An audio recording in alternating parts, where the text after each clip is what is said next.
boxer raising and lowering his guard. He turned to face the door and stumbled awkwardly towards it. He had to get out so he could complete his mission. The nurse would be here soon with his final medication for the night. Then God would give him the strength he needed. God would get him out of this room. God would show him the way. God knew what he had to do. He would bring them to him. The time was ripe. The moon was bursting with blood. The signs were beginning, and he had a task to fulfill. He was chosen. He was the road to salvation for the sinners. He would bring them to God. The pool of light illuminated a small area on the top of a low-grade institutional desk. A file lay open, a hand holding a pen resting on one side of the page. In the background, Moby yearned plaintively for the spiders. The CD had been a gift, something Dr. Tony Hill would never have chosen for himself, but somehow it had become an integral part of the after-hours work ritual. Tony went to rub his gritty eyes, forgetting about his new reading glasses. "Ow!" he yelped, as the nose-pieces bit into his flesh. His little finger caught the edge of the rimless glasses, sending them spinning off his face to land askew on the file he'd been studying. He could picture the look of indulgent amusement the moment would have provoked on the face of Detective Chief Inspector Carol Jordan, the Moby donor. His distracted clumsiness had long been a standing joke between them. The one thing she couldn't tease or taunt him about was that he was still at his desk at 8:30 on a Friday night. When it came to reluctance to leave the office until everything possible had been dealt with, she was at least his equal.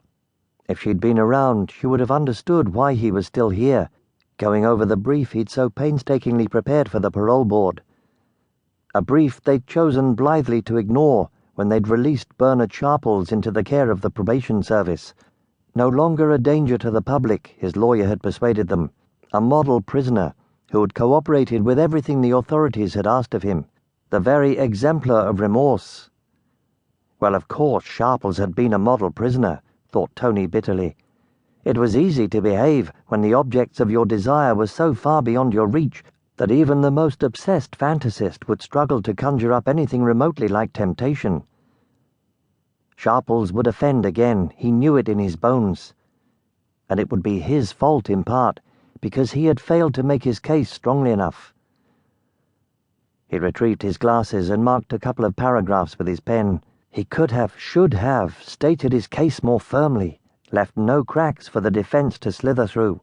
He would have had to assert as fact what he knew to be conjecture based on years of working with serial offenders, plus the gut feeling that came from reading between the lines of his interviews with Sharples. But there was no place for shades of grey in the parole board's world of black and white. It seemed that Tony still had to learn that honesty was seldom the best policy when it came to the criminal justice system. He pulled a pad of post-it notes towards him, but before he could scribble anything down, a noise from outside penetrated his office. He wasn't generally disturbed by the miscellaneous noises that made up the soundtrack to life inside Bradfield Moor.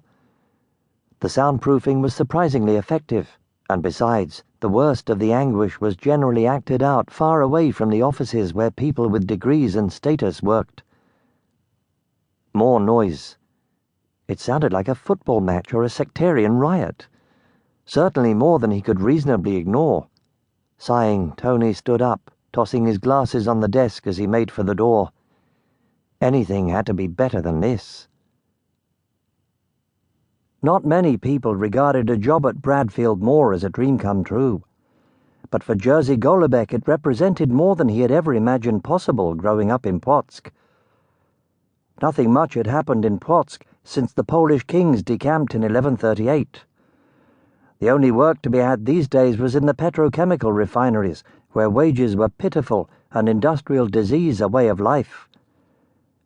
Jerzy's narrow horizons had widened eye-poppingly when Poland had acceded to the European Union.